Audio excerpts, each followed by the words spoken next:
Uh-oh. Guess what day it is? House Guess in what DC? day Yeah. it They're is? in Cape Cod, right? Anybody? Martha's Vineyard, I'm sorry. Guess what day Chicago. it is? Chicago? Oh, come on.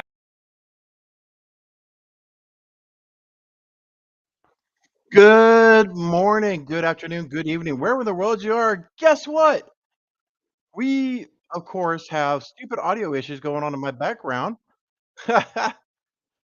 Not really sure. There we go. Let's get rid of that. Shut that off. Holy crap. That was a complete train wreck. I'm not sure. Hopefully, y'all didn't hear all that stuff coming in at one time, but shut up. um, but here we go. Here we go. Let's finish up the proper intros and we'll get started on this. All right.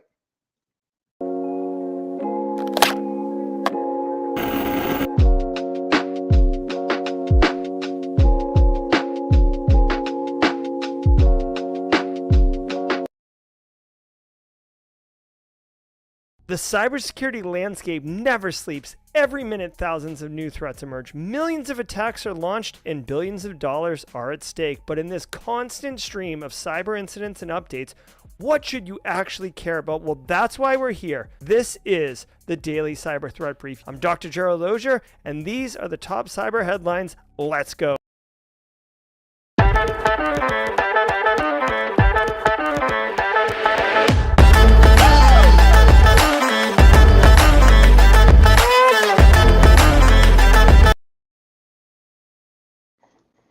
All right, take two. What's going on, everybody? Good morning, good afternoon, good evening, wherever in the world you are. Thank you so much for tuning in for the daily cyber threat briefing. I am guest hosting. I am in the A chair, as Dr. Gerald Auger says.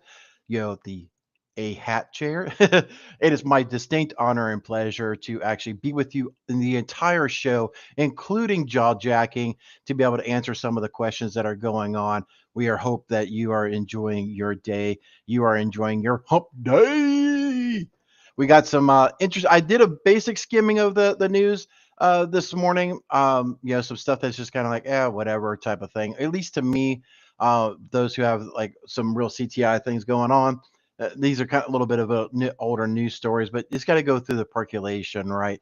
Please remember that we really don't do any prep. So you're literally going to get like 98% of unfiltered raw reactions to the stories that are being discussed about today.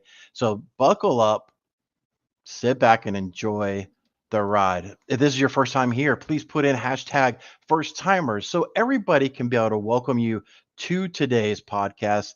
And we greatly want to appreciate you for being in here and tell us how you got here. Was it somebody mentioning on LinkedIn, YouTube, Twitter, whatever the case is? We definitely want to know how you got here.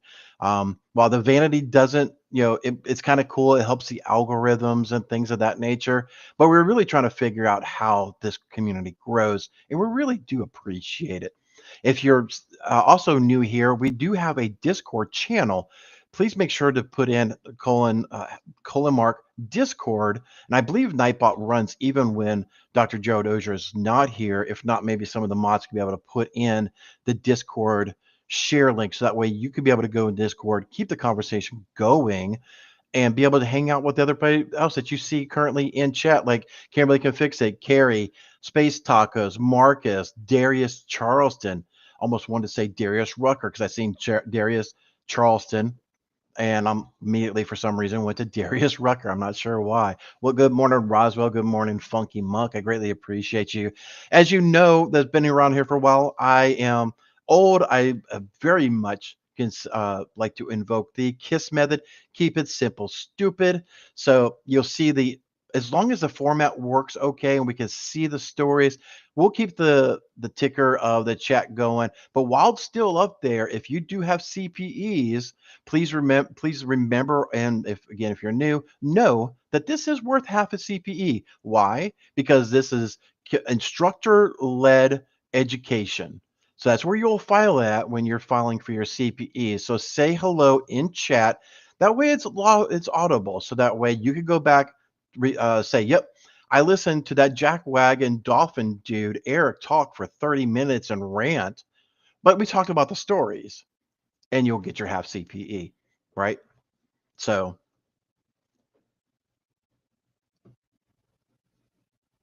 Sorry, just checking up on mod chat. All right. Dr. Gerald Auger appears he is running to his flight like a madman. He probably wishes he had a camel right now. If you are, we are not doing Worldwide Wednesday today. I know that's going to come as a massive surprise to everybody because this is one of the things that the community does. But I'm sorry, I don't know what the app that Jerry uses for Worldwide Wednesday, and I really suck at geography, right? So we have that. So sorry if you're here for the Worldwide Wednesday. I do apologize. I do need to put on a little bit of music before we get into it. That intro that was in Restream was pretty nice. Very cosmic. The vibes were good. Before we get started, let's talk about some of our sponsors. First off, we will talk about Delete Me. So after we do Delete Me and we talk about Flare, we'll come back and get started on the podcast.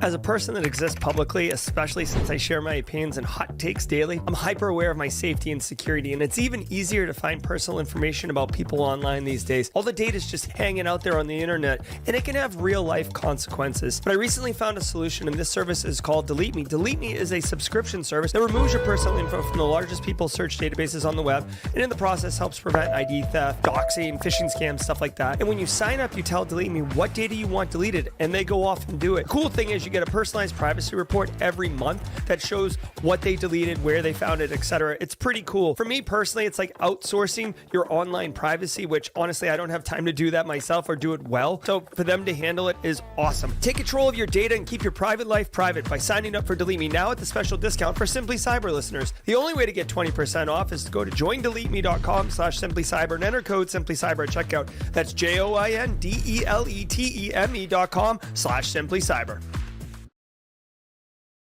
I want to give some love to the Daily Cyber Threat Brief sponsor, ThreatLocker. Do zero-day exploits and supply chain attacks keep you up at night? Well, worry no more. You can harden your security with ThreatLocker. Worldwide, companies like JetBlue trust ThreatLocker to secure their data and keep their business operations flying high. ThreatLocker takes a deny-by-default approach to cybersecurity and provides a full audit of every action allowed or blocked for risk management and compliance. Onboarding and operation is fully supported by their US-based Cyber Heroes support team. Get a free 30-day trial and learn more about how ThreatLocker can help prevent ransomware and ensure compliance. Visit threatlocker.com.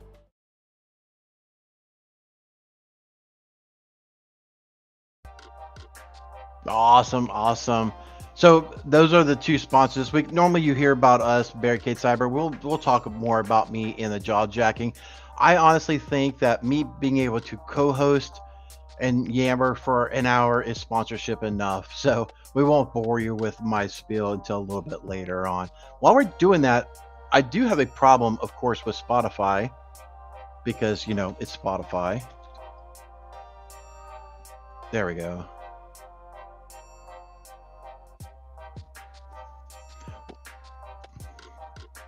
Nope, that's not right. All right, I may have to pivot here for 1 second, ladies and gentlemen. So that you know what's kind of going on, the CISO series podcast was posted on Spotify for a minute there. Now I went to go play it, and it's like, yeah, no, it's, you can't play this content right now. And I refreshed it, and it's not even showing up.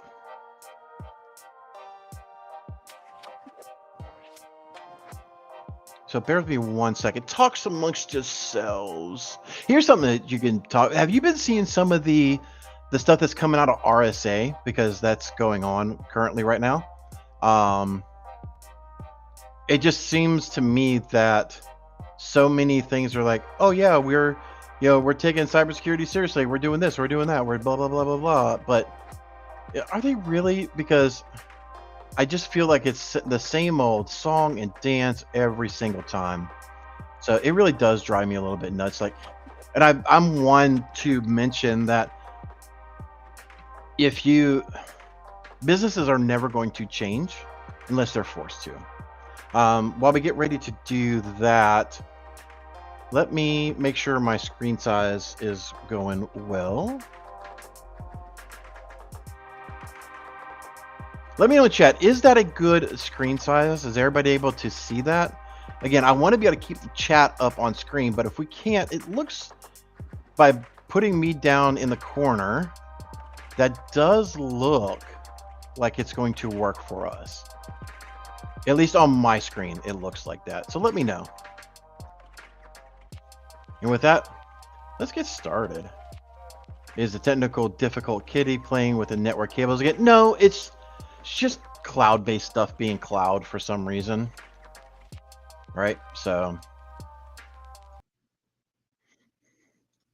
all right, let's get this thing started, and I will see y'all at the mid-roll. Security headlines. These are the cybersecurity headlines for Wednesday, April 30th, 2025. I'm Sarah Lane. Millions of Apple AirPlay-enabled devices can be hacked via Wi-Fi. Researchers at cybersecurity firm Oligo have disclosed Airborne, a set of vulnerabilities in Apple's AirPlay SDK that expose millions of third-party devices, such as smart TVs, speakers, and CarPlay systems, to remote code execution over shared Wi-Fi. Apple has patched its own hardware, but Oligo warns many third-party vendors may have not, which poses risk for lateral movement, network persistence, and potential surveillance. Google tracked 75 zero-days exploited in the wild. Stop! Holy moly, sorry about that. So, okay, let's get a little salty on this one, shall we, ladies and gentlemen? All right, so those who are not following this story very well, let me break this thing down for you, all right? Especially if you're not an Apple user. I'm pretty sure it's been a while since I messed with Chrome, not Chrome, but an Android device, but I'm pretty sure, yeah, it works the same way. So you can share your screen to your TV. You can actually push a lot of stuff natively from like the YouTube app, other applications. You can just push that straight to the TV. So that way you can be able to view it instead of having to go to that app on that TV and be able to find the content you're looking for. You can just boom, push it, and you authenticate yourself and you kind of go forward, right? So the SDK is an old school way before API really was. It's an integration run, or it's integration so that way you can be able to communicate with other devices. So Apple says they fix their stuff, but it's all the other the receiving manufacturer of that stream that you're pushing your AirPlay to has not fixed it. You know, things that your smart TV, your Roku's, your whatever the case is, and they're saying that, you know, those things are still susceptible to these type of, and I'll call it a drive-by attack, because to me that's exactly what this is. Could be figuratively somebody driving down the neighborhood, the street in your neighborhood, and trying to connect and push, but let's just say, mattress actresses onto the TV. That's a new adult term that I learned about this week for people in that industry, mattress actress. So there you go. The more you know. But it's, you know, a lot of times you can do the Bluetooth devices and stuff, but that's a little bit of a different technology, but it's just that. So network segmentation, network segmentation, network segmentation. Fortunately, though, at least in my own personal experience, when you want to set up a Apple Play stream to a TV, whether it's to that smart TV or it's through your Roku or it's through your Apple TV or whatever the case is, a lot of times you still have to do an authentication to a lot of these devices. You have to enter it's either a 4 or 6 digit code to authenticate yourself into the device to stream it. So I don't know how widespread this particular attack will be with a lot of the newer updates for even the past year, right? But, you know, it still does say that, you know, if you can't connect to a device, can lateral movement be done? Okay, hypothetically, you log into, or you attempt to log into a cloud portal, like let's just say FortiGate or Palo Alto's management, because you got that exposed to the internet. And once you're in there, you can commit a command to that device and be able to get lateral movement. It's called an RCE. So you're able to do remote code execution, get privileges that you normally wouldn't be able to get, and then be able to do that. So that would be the way to introduce it. But again, I'll go back to say a lot of these devices do require some sort of authentication before you're able to stream to it. So how susceptible is it? I don't know, but definitely you should do network segmentation. Most devices or most routers, even consumer grade, will do VLANing, network segmentation, and just put your IoT devices, over there on the side. IT Grunt, you want me to get started? Oh, I borderline get banned on this channel. So, but anyway, let's get on to the next story, shall we?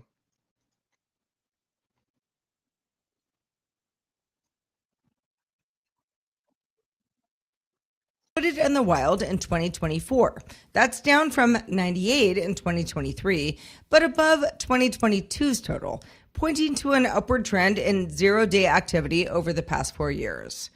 Most exploits still target end-user platforms, but there's an increase in attacks on enterprise technologies, especially security and networking appliances, which make up over 60% of enterprise-targeted zero days. The group attributes more than half of all known exploits to cyber espionage actors. France ties... Stop. Holy moly, something is going on with Spotify today. So again, keep it simple, stupid. My Logitech keyboard has the integrated play button, stop button, and fast forward and stuff like that. And for some reason, it just doesn't want to work.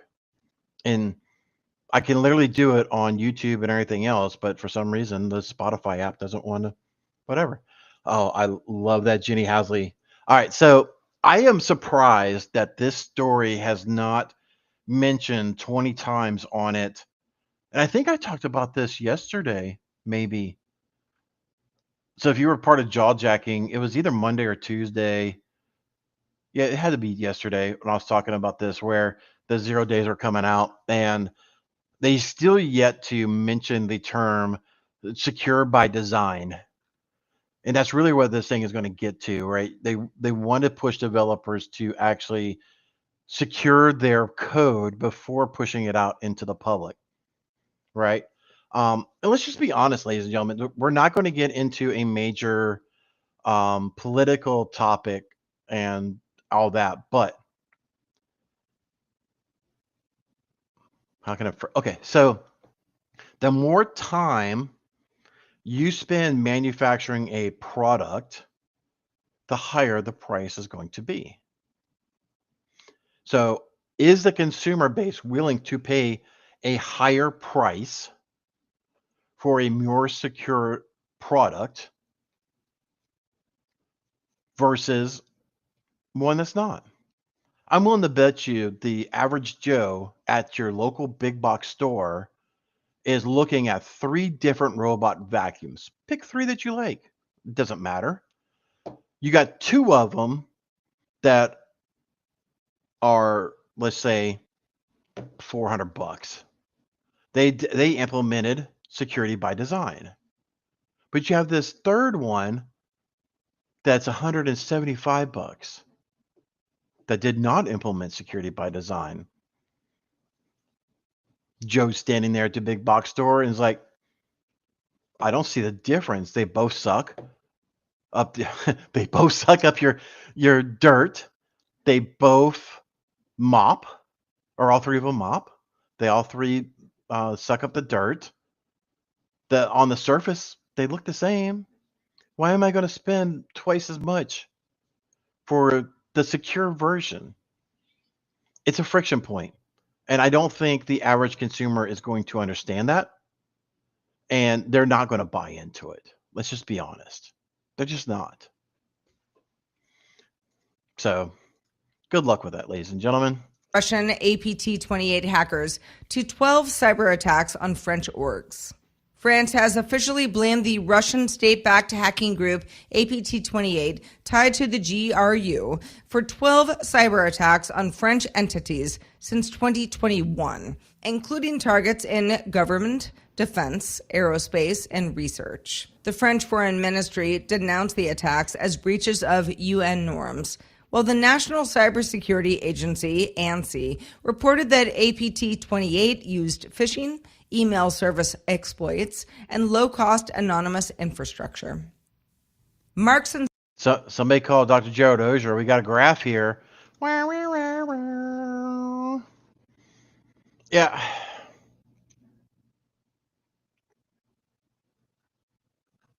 Threat actors are going to threat act. I'm not really sure what really to discuss on this particular topic. I tell you what, we've kind of talked about this a little bit, right?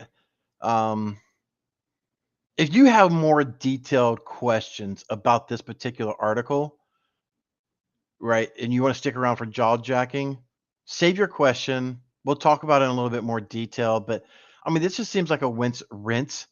A rinse. It's like a 3 again. A rinse and repeat type of story. Another APT is targeting a bunch of people. I do have to say, 12 is, rookie numbers. I'm not trying to say, hey, APT 28, come at me, bro. But 12 agencies is pretty weak numbers. Even the new threat actor groups that are spinning up and putting up their DLS sites it's not that big of a deal. So, I mean, they're cranking out more numbers than this, right? So, anyway.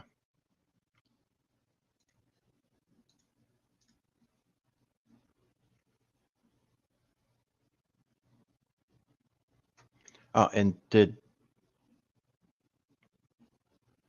you just rage quit on me? Spotify? Holy McMoly. Hold on, ladies and gentlemen. Goodness gracious. This thing was going so smooth for the most part. Forms of enter all known on French. 1 second. AP on French government announced the attack. Can you just go? Cybersecurity, phishing. There. Marks Sorry. and Spencer breach linked to scattered spider ransomware attack. We reported last week that British retailer British. So I paused it for a second there, ladies and gentlemen. The just so you don't, if those who are new and don't know, Scattered Spider is their own entity.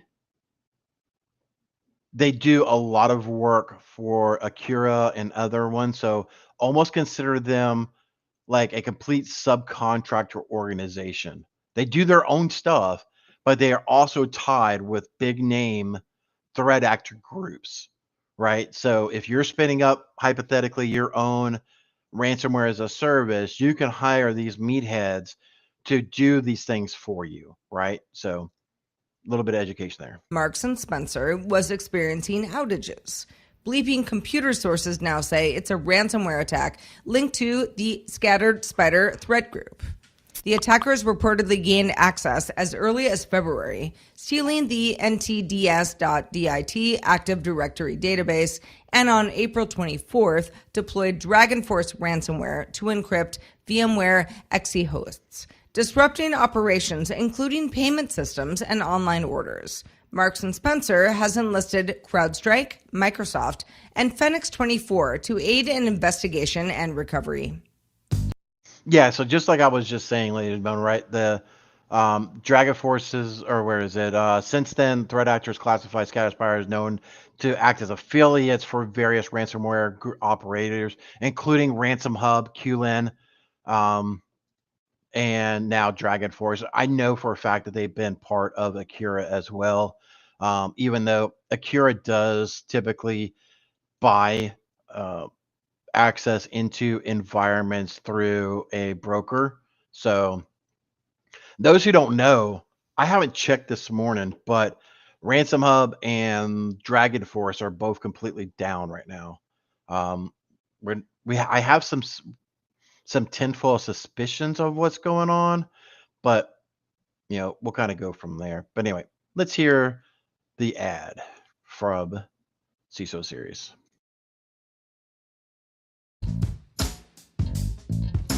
Huge thanks to our sponsor, ThreatLocker. ThreatLocker is a global leader in zero-trust endpoint security, offering cybersecurity controls to protect businesses from zero-day attacks and ransomware. ThreatLocker operates with a default deny approach to reduce the attack surface and mitigate potential cyber vulnerabilities. To learn more and start your free trial, visit threatlocker.com/CISO. That's threatlocker.com/CISO.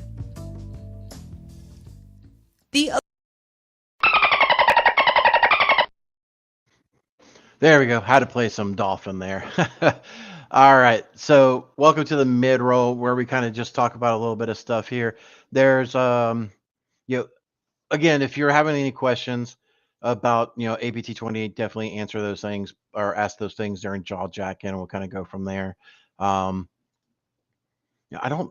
kind of looking at my notes, and it doesn't look like there's a whole lot to really talk about, at least in the mid-roll of what's kind of going on. So I guess let's just blow through this one a little bit and see what kind of the other stories are, because I'm sure there's going to be some that I'll get a little spicy on, right? So I guess let's do this together.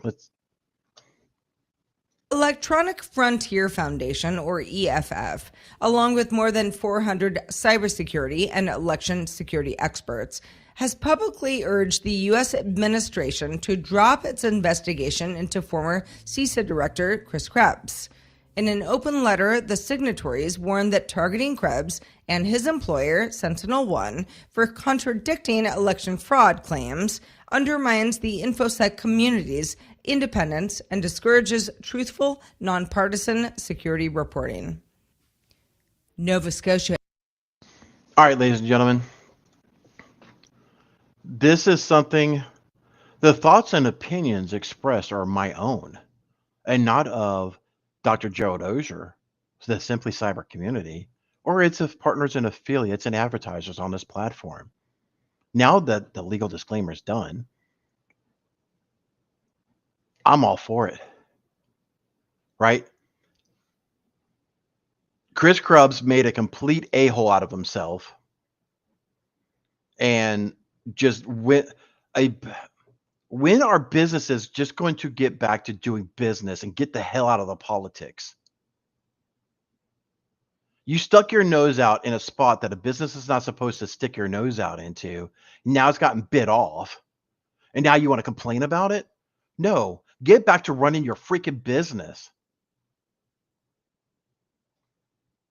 We've seen it time and time again.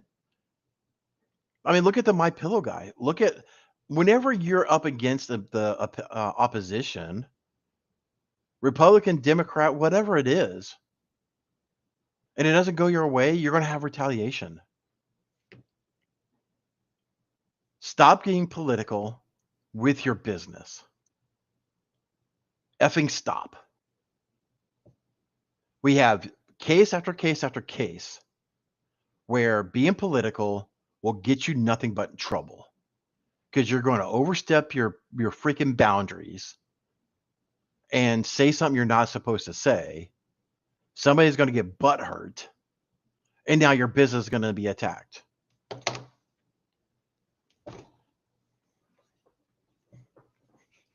So there you go. I'm all for it. Did the politicians target him? Yeah, because he spoke out and freaking went yammering on his freaking mouth. So,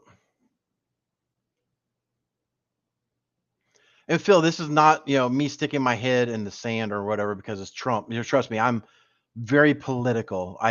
Unfortunately, with cybersecurity, you have to stay very political.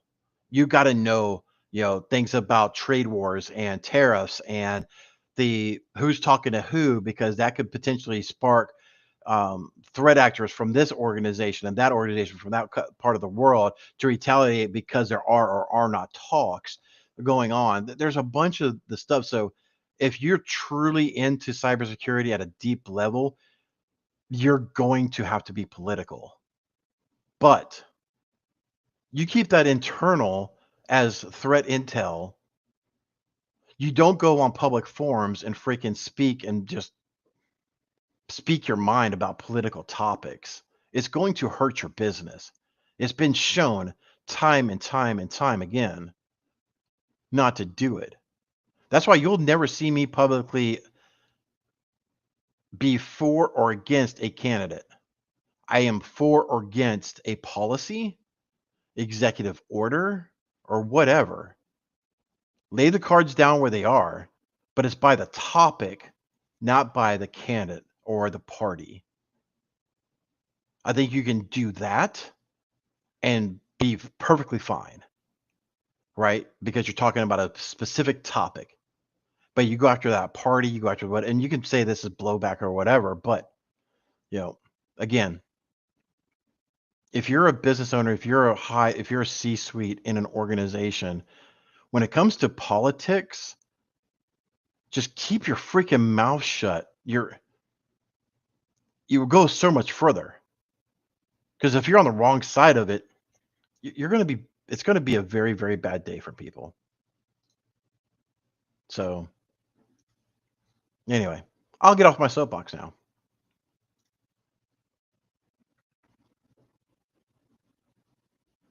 Exactly, William. Nobody's had their mind changed. At least not that I know of. Maybe some people have. I don't know, but The energy provider takes some servers offline following cyber incident. Nova Scotia Power disclosed that it experienced a cyber attack on April 25th, affecting parts of its everybody. Canadian IT infrastructure, including its customer care center and online portal. No disruption occurred to power generation or grid operations, but the company isolated impacted servers to contain the incident. The nature of the attack has not been confirmed, but Emera, Nova Scotia Power's parent company, says it's working with law enforcement and cybersecurity experts to investigate and recover. Physical operations and international subsidiaries remain unaffected. So bear with me a second, because I was shutting down some other notifications that programs that I thought I had closed down, but clearly didn't. So again, sorry to the audience if you start looking at your Signal and or Teams application while my notifications were going off.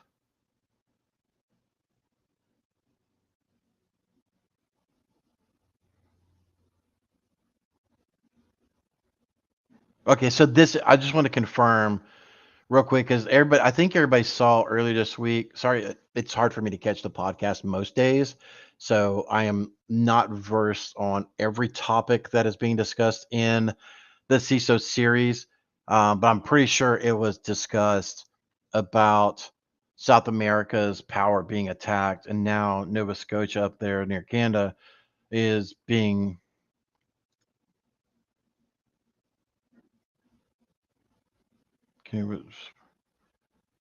Now, is just this the network? This is not the actual power itself, the power grid, right? Stop. Sorry, I'm just skimming through. This looks like it's just the network, not the power grid that came like in South America. Okay, so there's been no impact to the utilities. Okay, perfect. So this is just their internal network. And I say that tongue in cheek, right? It's just a network, but there's not a bunch of downstream issues with people sitting there without power. Because I know the weather's been kind of crazy a little bit. So Tony, that's what it looks like, a control network. Which could be the ice gazette that's actually controlling the power grid. I don't know. And anytime you get any of these type of stories that come out, you have to wait a little bit before you get some of the full details of what's going on. So I'll probably dig into this a little bit more after the show and see what I got.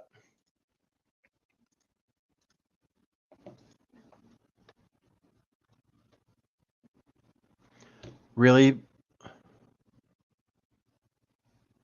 Okay, so I don't mess you guys up. Let me just close that down because that will.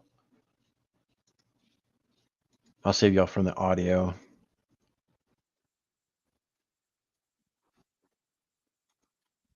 Uh,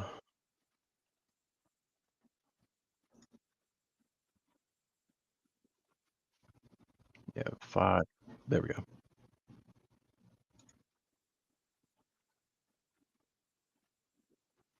Very cool. I just wanted to get the episode up to there, or up to the time mark, so we can just kind of kick this thing off into the next one. Except I'll go away.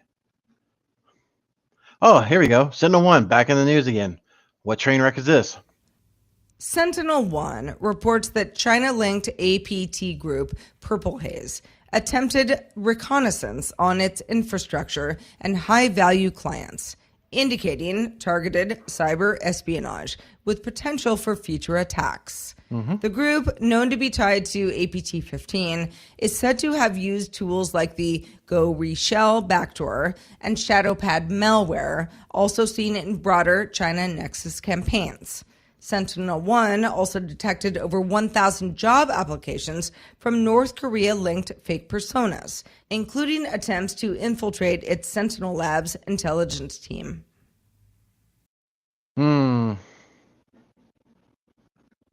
So don't confuse this with this other story on the surface, right? Where, Chris Krebs has kind of stepped down and, people are calling for, people to leave him alone or whatever. This is completely different.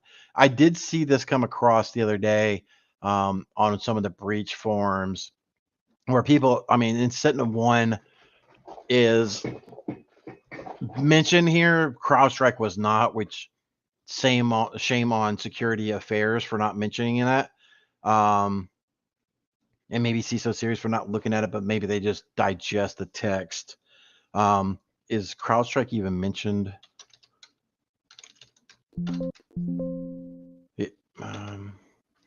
Yeah, 5 times.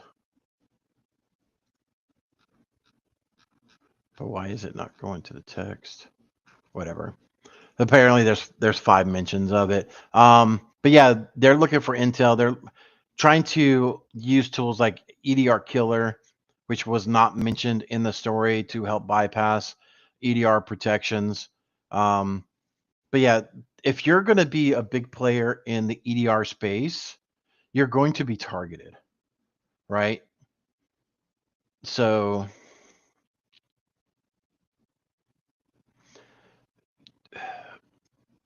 we've seen stories about this all over the place, but it's just like there's nothing really new.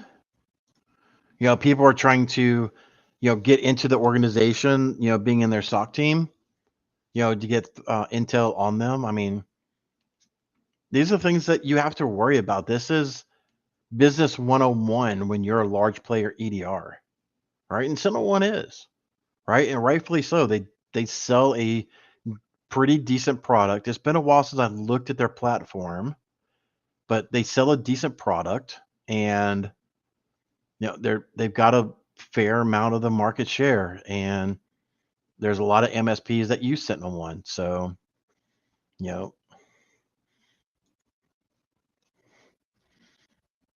I think this thing could be written a lot, and maybe it is. And this summary is the security affairs put together is just crap, in my personal opinion.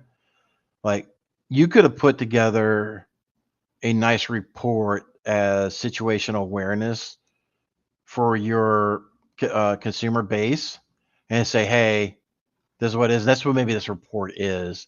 There's no link of a source. So like, where did they get this information from? Right?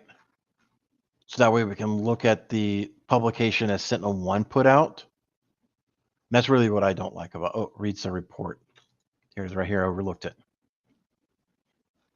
Top tier target, what it takes to defend. Okay. Executive summary.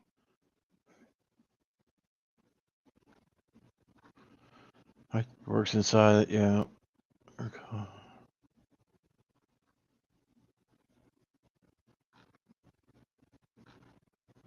Okay.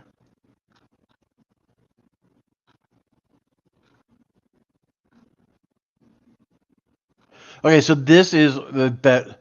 So, okay.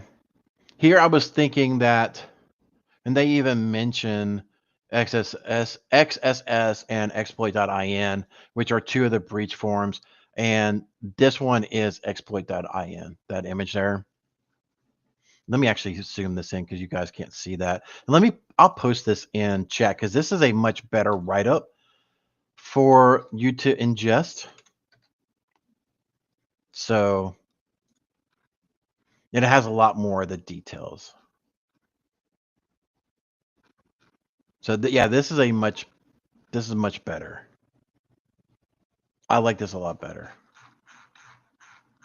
than just what appears to be a let's whine about stuff on security affairs. Sorry. I'm critiquing news reports now. House passes bill to study routers' national security risks. Here we go. Different story, but we're talking about routers, and I almost going to bet that we're going to talk about security by design. The U.S. House of Representatives passed the Routers Act, which mandates the Department of Commerce to study national security risks posed by routers and modems controlled by foreign adversaries, namely China. Lawmakers have emphasized that securing U.S. communications networks is a critical role in national infrastructure. This builds on previous efforts to remove untrusted equipment following cybersecurity threats, such as the Salt Typhoon hacker group's exploitation of telecom networks. Yeah, we've been seeing telecom networks getting compromised a lot by Salt Typhoon.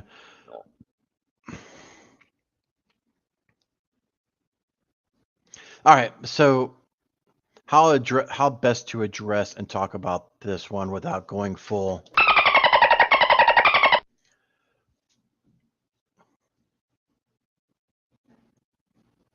It's been said for many years, and we've seen this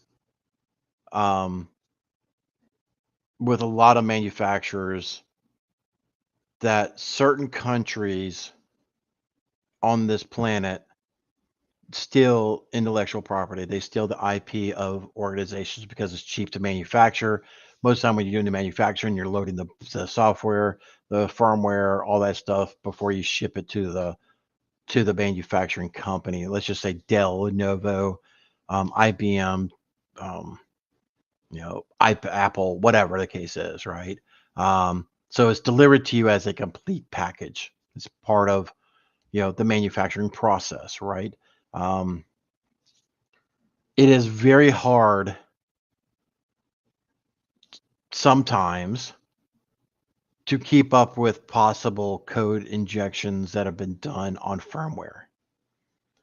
This is where a lot of security researchers come in, and being able to dump the bin files and do a walk on the firmware to see if there are hard-coded credentials that are in there, things of that nature that you've seen over the course of the past several years. So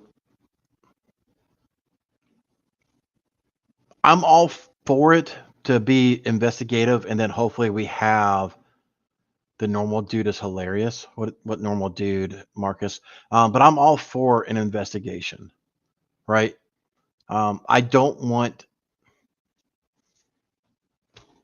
my Palo Altos, Fortinets to have malicious code already injected into them when I open them out of the box, when I'm putting them in for clients. I don't want that, nor do they want that, right?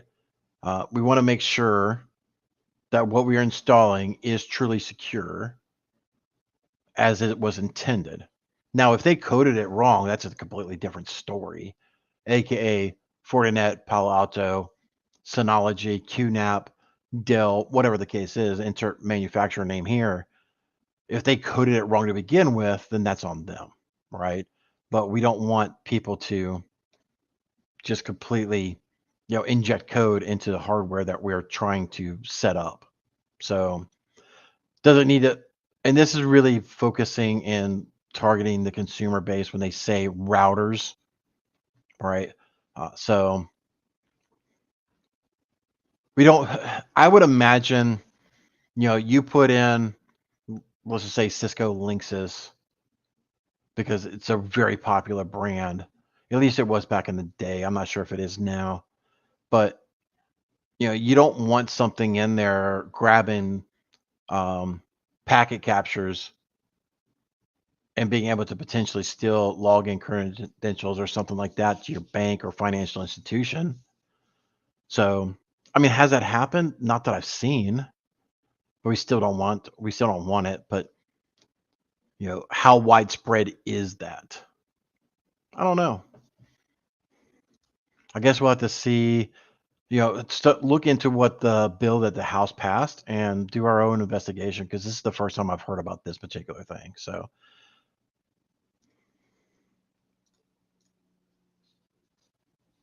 you're going to stop again.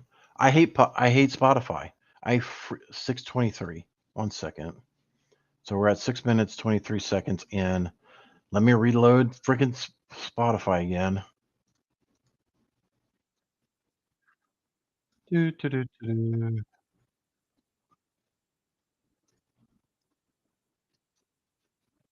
I think we're on to the last one, so hopefully we won't have any more Spotify issues. I got to figure out. I probably need to do a little bit different than what I'm doing, but we'll go from there. Watch out for any Linux malware sneakily evading syscall watching antivirus. A new proof of concept program, Curing, highlights a blind spot in Linux security tools that rely on syscall monitoring. The IO_Urin interface, introduced in Linux kernel 5.1, lets applications bypass traditional systems calls for IO operations, which many antivirus tools rely on to detect threats. As IO_Urin operates outside the syscall path, malware exploiting it may evade detection by tools like Falco, Tetragon, and Microsoft Defender. Armo, which developed the proof of concept, calls it a major blind spot and suggests that solutions like updating antivirus tools or disabling IO_Urin altogether. Google disabled it in Chrome OS after spending $1 million on related bug bounties. Make sure to check out what? This gets out of my expertise, but let's look at the video on YouTube together, and let's see if we can get some insights, because I love watching the hands-on, because I'm like, oh, we got some actual practical. So Falco version, loading rules from Etsy. Ubuntu, okay.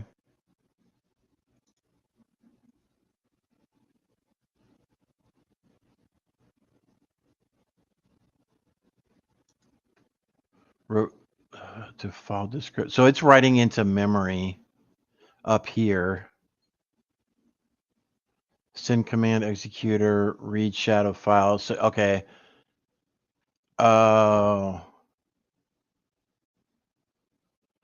This gets super effing technical.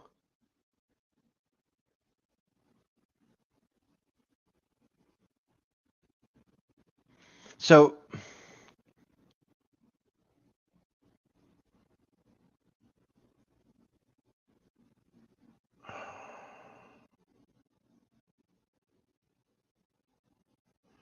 this is injecting itself into the active memory and doing raw disk reads.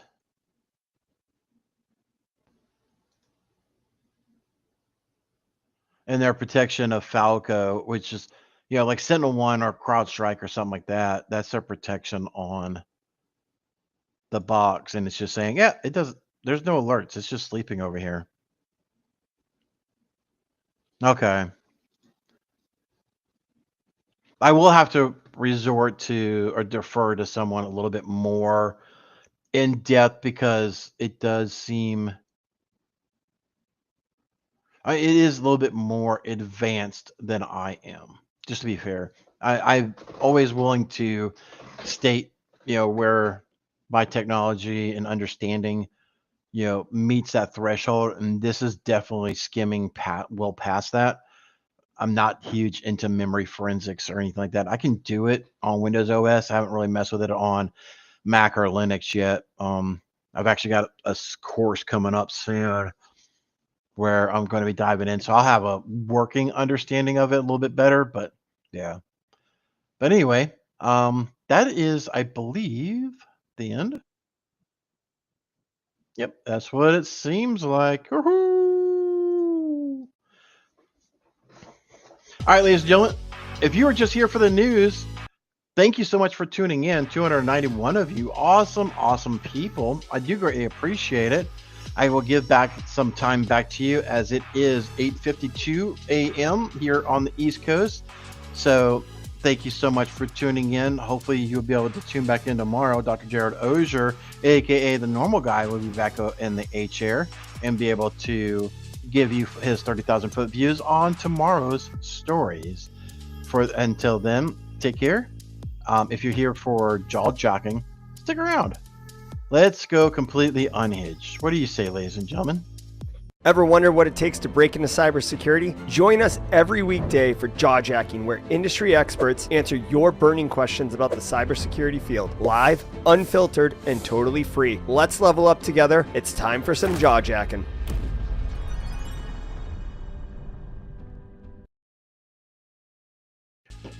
Jawjacking.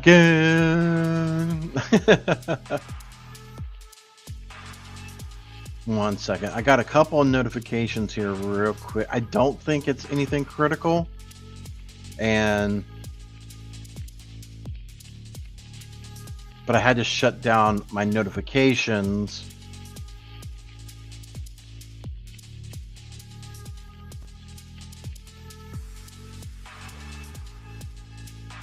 So bear with me 1 moment.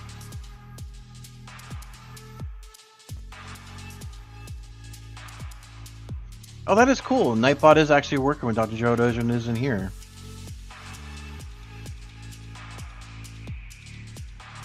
Come on.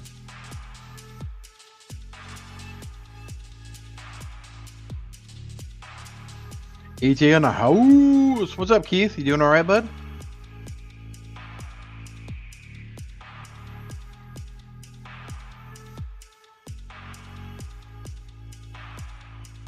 Okay, it doesn't look like anything too crazy.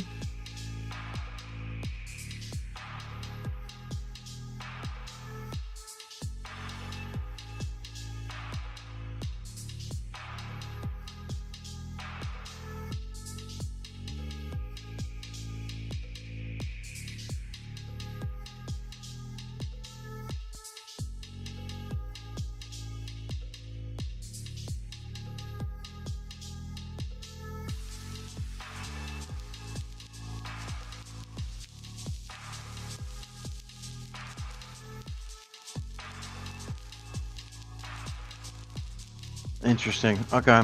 Sorry. I was getting sucked into something else real quick. As Nightbot and Justin posted in there, if you have any questions, please put a Q colon mark in there so that way I can kind of find you quickly.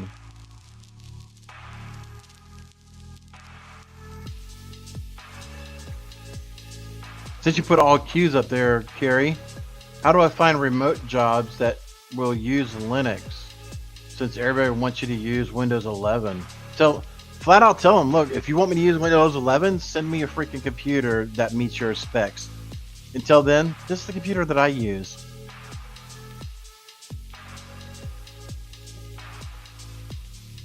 I just push back on that. I'm not.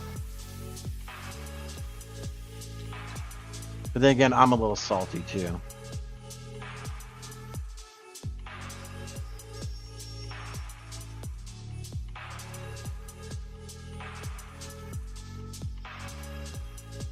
So what do y'all want to talk about today, ladies and gentlemen? If not, I mean, there's no questions. Nobody's really got anything you wanted to discuss. Then, I mean, we're kind of in this thing a little early and, you know, get to our day.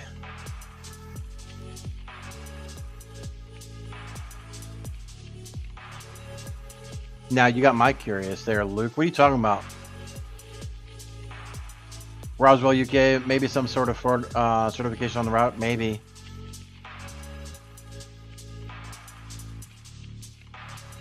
Carrie, absolutely, bud. Yeah. So, Carrie, let's just have an honest discussion, right? If it's a work from home, and the company is not shipping you the equipment. I mean, Justin works from home. Did I make him require his own equipment? No, because I'm not doing BYOD in this company. I'm not making my team members supply their own crap. Just not. Everybody else, when Joseph was here, he got his own computer. He works from home, but he got his. I mean, everybody. We ship out a computer for everybody. Why? Because I want to make sure that the computer meets company standards and company security policies. So if they want you to use your own computer, now you're in what's called a BYOD, bring your own device scenario. So that means the company's got to accept the device you're bringing to the table. If not, that's a problem for them. So if they can supply you with a workstation that meets their standards and their requirements, or they can accept yours. Anyway, that's my soapbox.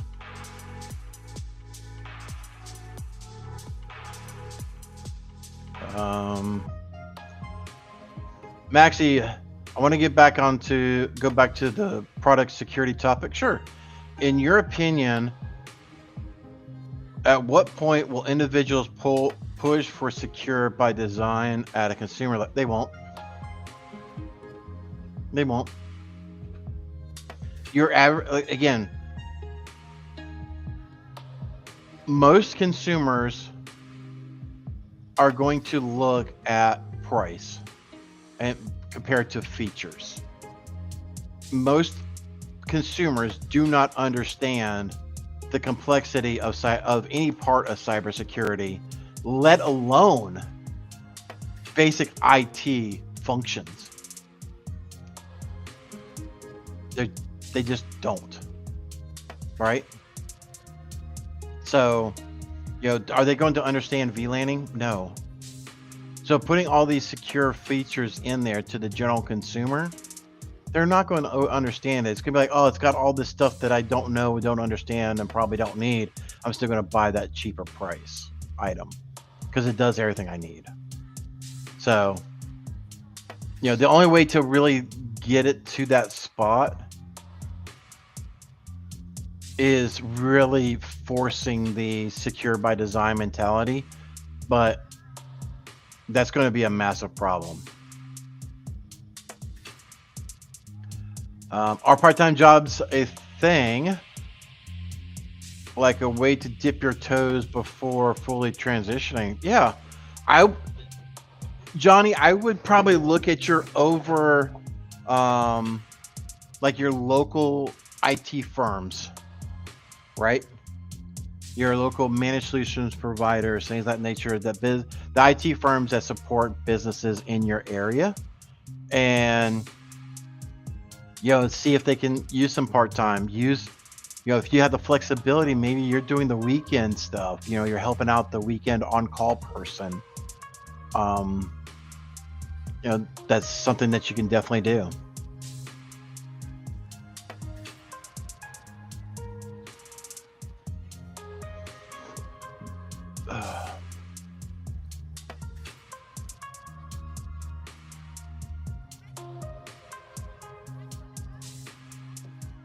Oh, just getting caught up on mod chat. Thanks for that clarification, Justin. Appreciate it.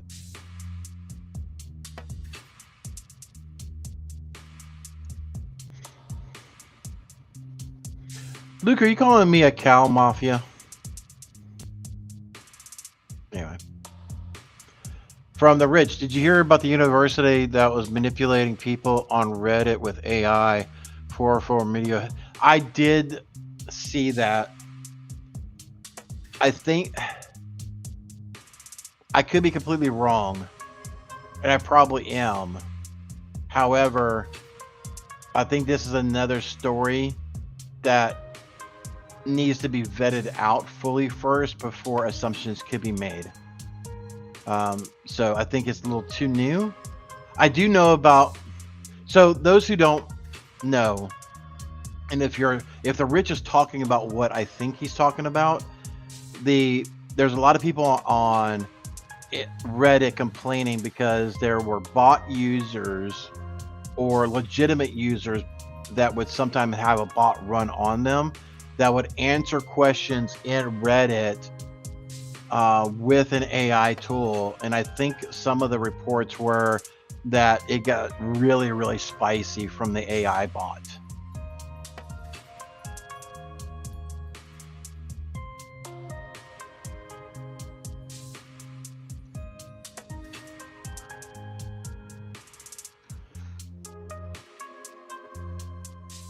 Why don't you tell people what really happened with Dr. Auger? I mean, he was delicious. You owe people. What are you talking about? Almost sounds like you're saying I ate Dr. Gerald Auger, like I'm into cannibalism or something. Maybe that's the play on the AI bot for Reddit. I'll take it as that. I'm not sure, Angular, what you're getting at.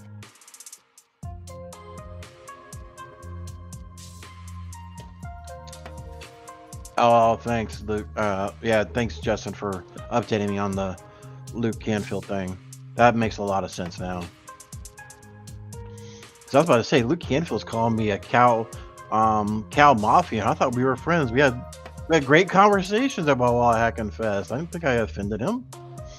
He's calling me fat and a gangster, a fat gangster. Anyway. Oh, I missed this from Roswell. Your views on Scattered Spider, who are they, etc. I think I talked about that in that story. But Scattered Spider really is a whole entity by itself they do their own breaches. So they are a broker. They will sell off access to people like Ikura, Hive, Black Basta, all these people of the times. But they will work as an affiliate for those bigger threat actor groups as well too. So, it's whatever activity is going to pay them the most revenue at the end of the day is the way they're going to go to. But it's a whole army, it's a whole company, literally, that they're in it for the profit, right? So, yeah.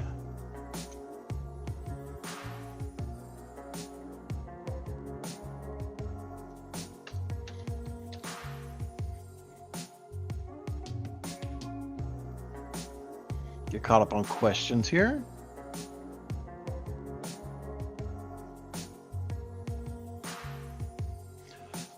From Roswell, thought on the rise of EDR killers. Apparently they are becoming more accessible to ransomware affiliates, directly impacting the tools we rely on daily. Okay.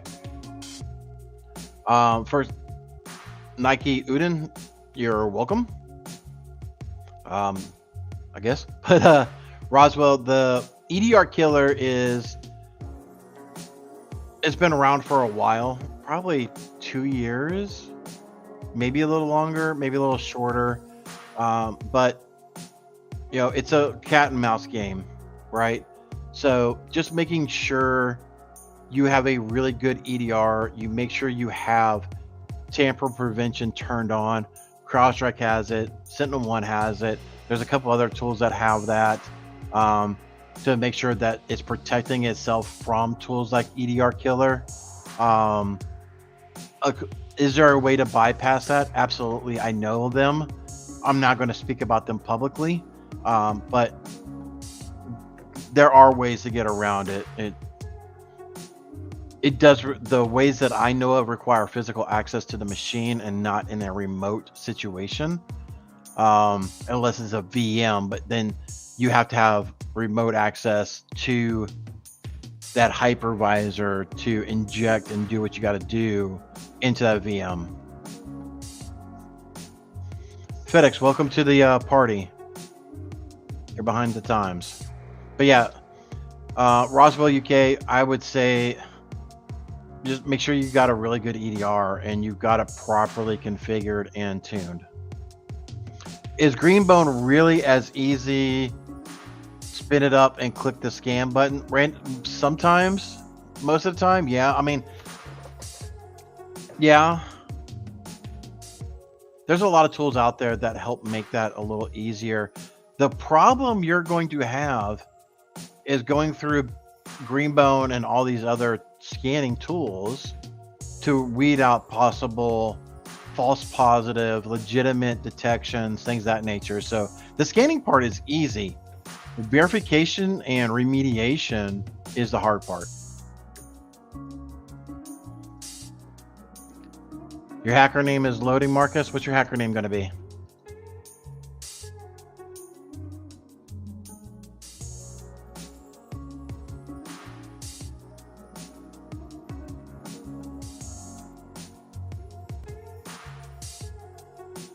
There was something that came up on my feed a minute ago, and while we have a moment,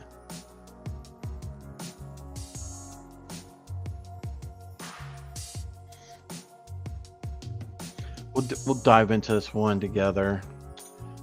I have not looked at this report yet, so let's take a look at this together.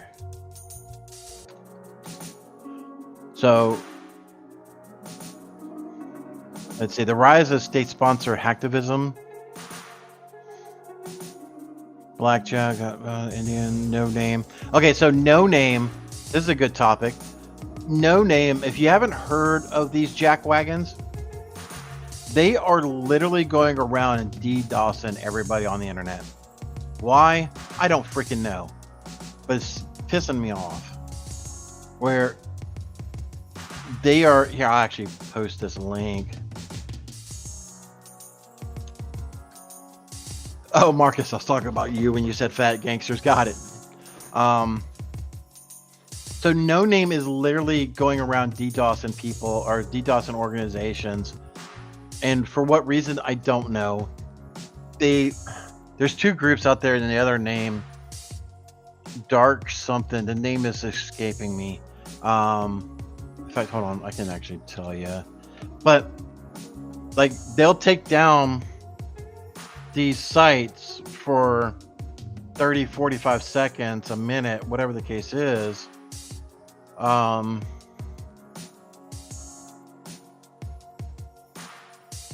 And there's no rhyme or reason. It's like, okay, you took them down for a moment. You caused them momentary pain.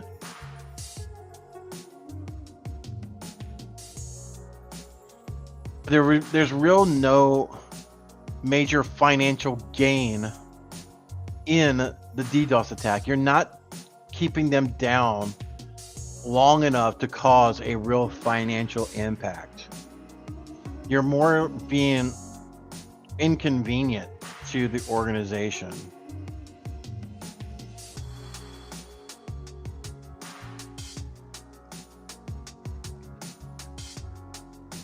So, and dig into this and see conclusions and mitigation recommendations. I'm sure this is going to get interesting. So DDoS remains a primary attack method. DDoS attacks are the easiest to execute. Yeah, because you're using a botnet. Especially with tools like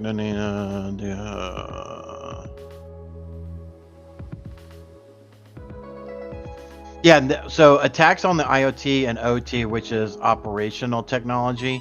So you have IT, OT, IoT, iSCAT, you have all these things, right?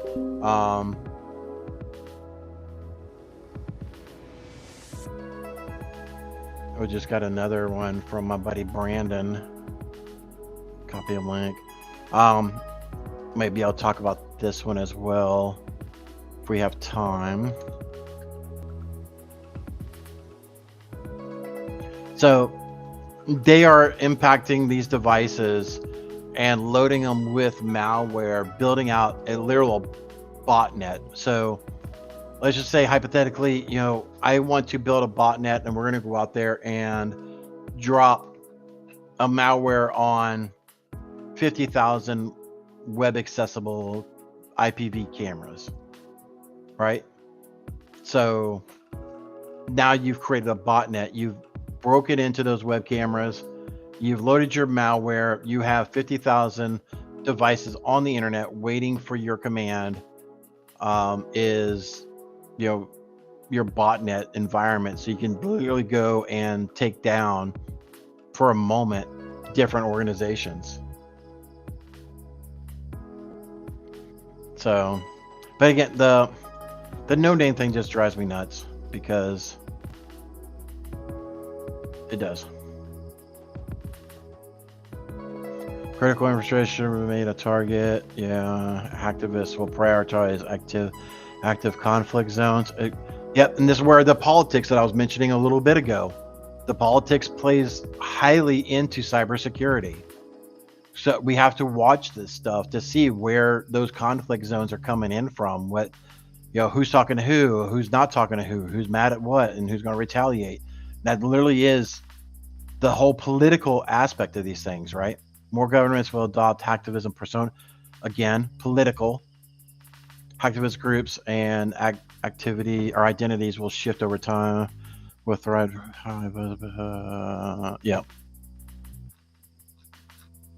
So again, why we don't like to get political on this podcast. Politics plays heavily into cybersecurity, as just demonstrated on this article. And I literally just got this in our CTI feed from Marine Corps buddy of mine, Brandon. He's posting over there in our CTI feed right now, and I'm literally just bringing it up. So let's see what this is. So group IB, I think I posted this into chat already. So sorry if I'm double posting, but here's the link that we're gonna be talking about now. Since the emergence of February 2024, criminal collaborating with Ransom Hub have claimed responsibility.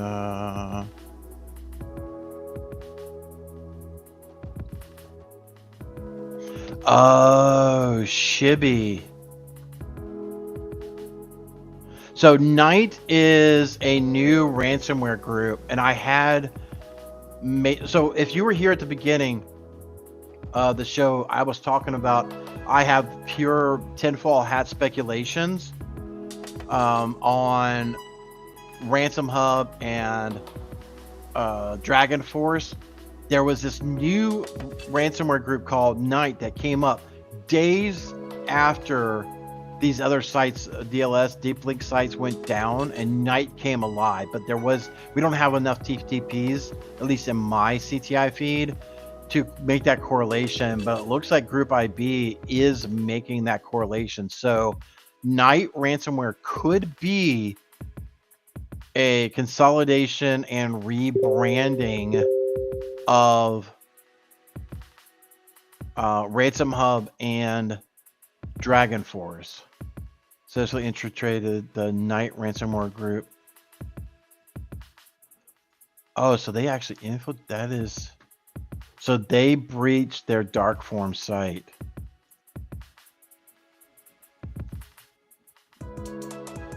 Okay.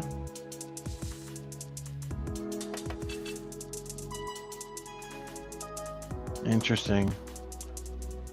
It's been a while since I've heard of Cyclops. What? Of course, I'm not logged in, so I can't tell. Okay. Yeah, definitely something for us to dig into a little bit more. Oh.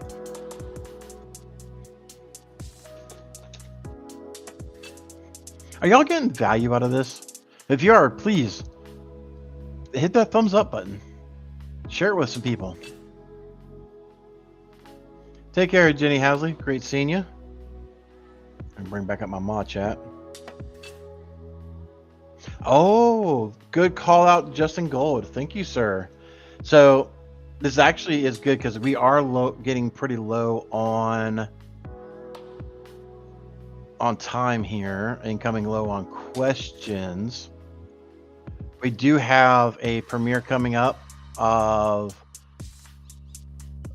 the Simply ICS Cyber podcast.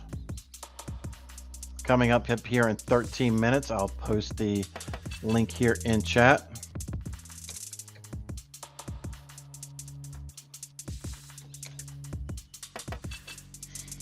So as we shut this thing down, definitely go over there, raid that. I'm just going to make sure we don't have any other final questions before. Just going to scroll down to the bottom. Angular, I'm going to apply for a DF role, I assume digital forensics, in my company, but don't have any experience besides home lab and THM, but I do like digital. How should I apply? Would you hire someone with no experience? I have hired people with no experience before, Angular. Since it's already in the same company that you work for, I would go to management and say, and just flat out tell them, look, I'm looking to get into digital forensics. Is there any old case data that I could use to work off of in a contained sandboxed environment? I want to learn more. I would love to be able to, on nights and the weekends, really dig into some other case data and potentially write my own mock report for you on some of the stuff that I have found, and see if does this correlate with what your findings were in the case, and make it into educational. And by you going through, there is you can be able to show the initiative, you can show the passion that you want to do, right? So go out there and just have a conversation with them.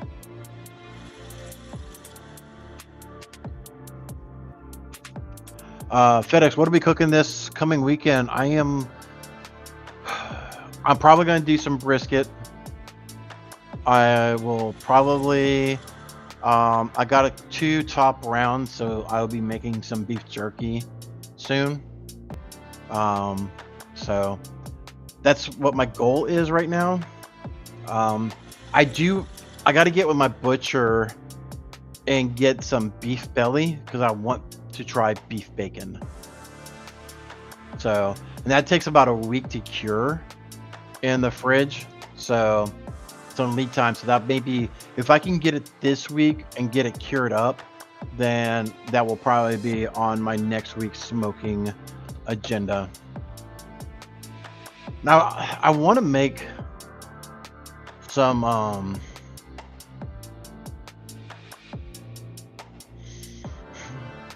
I don't know. I got some ideas. I mean, we're going through a lot of eating clean, so a lot of meats, a lot of veggies, a lot of stuff like that. So the smoker is definitely, at least for my diet, is going to come in a lot more useful. So let's see. The Rich, have you ever heard of Robin Robbins? Oh God. They're an MSP marketing team that works with MSPs to grow. Any info on them? Rich.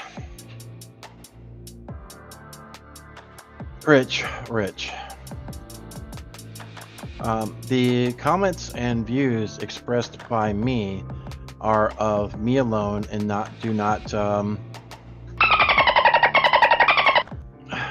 are not indicative of the show's host, sponsors, affiliates, blah blah blah. But Rich, go to Reddit. Look on the MSP forum. Robin Rob has been around for a long time, and I'm just going to say this, in my personal opinion, of looking at the material from when I was an MSP many years ago. Granted, content could have changed by, I would hope it's changed by now. But I see it over and over again. There's a sucker born every minute. And it seems to me, by reading a bunch of the comments out there, that's exactly what this is. You know, I would much rather you read a different book. I swear to you. So hold on. Let me actually, 1 second. Let me unplug. Give me 1 second. There's a book back here I have not read a whole lot of. Yeah, here it is. She's on LinkedIn. As you can tell, I haven't read it. I haven't. But I hear better things about this little small book, Simplified Cybersecurity Sales for MSPs. Why do I have it? Because I'm not an MSP. Easy. I want to see what the MSPs are talking about. What are they peddling? How true is it? Because not only are we in digital forensics incident response, but we are in the consulting business, right? So, knowing what people are talking about is very important for me, so I can properly advise my clients on certain topics, right? So, again, I have not read the book at all, but it is by Jennifer Bleem. It's a really cheap book. I think you can even get it on Amazon. I think she even has an ebook as well. I think the thing was like freaking $20. You know what? We'll do this because there's another book I want to recommend to you as well. So let's see.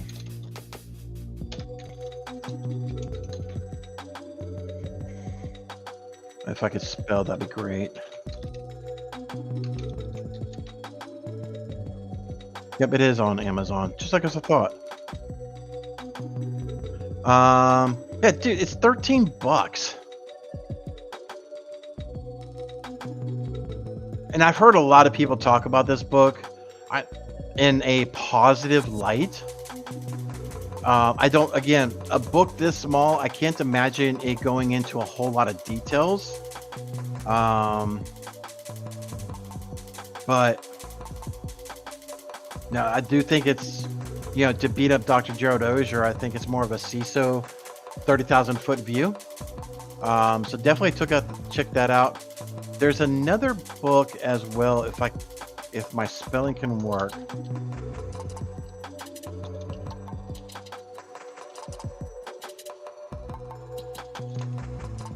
Maybe it's close enough. Yep, Guerrilla Marketing. Definitely go check this out. This worked well with me when I was running an MSP many years ago. So Guerrilla Marketing, easy and expensive strategies for making big profits in your small business. Caveat warning though, you're going to do a lot of face time. Like you are boots on the ground. You're doing a lot of politician stuff. I mean, definitely don't do the lying of the politicians, but you're shaking babies and kissing babies and shaking hands. You're getting out there and you're being part of the people, and you're doing a lot of stuff, but it will give you some real insights on way to really get out there, because a lot of people are just spraying and praying with emails and stuff like that. So Marcus, you want me to get triggered on that? I can get triggered on that, Marcus. Hold on. Where's Marcus? There we are. Well, this will be the last one. But yes, we have very much low regard for MSPs. You want to know freaking why? Because they're peddling their stuff. They are the managed solutions provider is, we're going to take a bunch of products and we're going to sell it to you, and we're going to try to get 60% profits, but they're never able to attain it. So they're sticking around the 15 to 20%. They are wanting their clients to become a certain level of security, but they don't effing do it for themselves. So they get breached and they're like, oh, why did this happen to me? Because you don't put your own you're not even eating your own dog food. Most MSPs will not even put the same EDR or the same configurations on their tenant that they do for their clients. It's an effing train wreck. They don't understand that, I should not use this remote access tool because it doesn't have proper MFA. but we're going to pay for it because it's cheap and it keeps our overhead down so we can increase our profit margin. Yeah. MSPs, 98% of them are profit driven only. Are there some good ones there? Absolutely. There are. But so few and far between. So, yeah.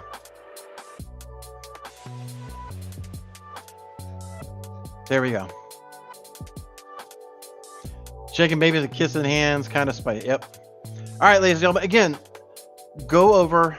Let's raid the next podcast that is coming up. That's simply ICS Cyber Podcast. Posted in the link in the chat again. So definitely go over there. Let's go rage them and see what they are talking about today. Oh, they're actually talking about the IC3 security framework. That's pretty cool. So yeah. Hopefully I didn't cross too many lines, and I'll be back again. It was a pleasure seeing everybody. Please go out there and enjoy the rest of your day. Hopefully y'all have a great hump day. And until next time, y'all take care of yourselves and stay curious, my friends. There once was a kid whose passwords laid across all sites. They were the same, a criminal, then found their fame by taking that data to go. Soon may a criminal come to steal your pictures and data and run. One day when the crime is done, they'll steal your account. Hey everybody, I hope you enjoyed that content. Keep the cybersecurity train going by connecting with the other Simply Cyber community resources. We have the Discord server that's lively and always keeps the conversation going. You can connect with me directly on LinkedIn.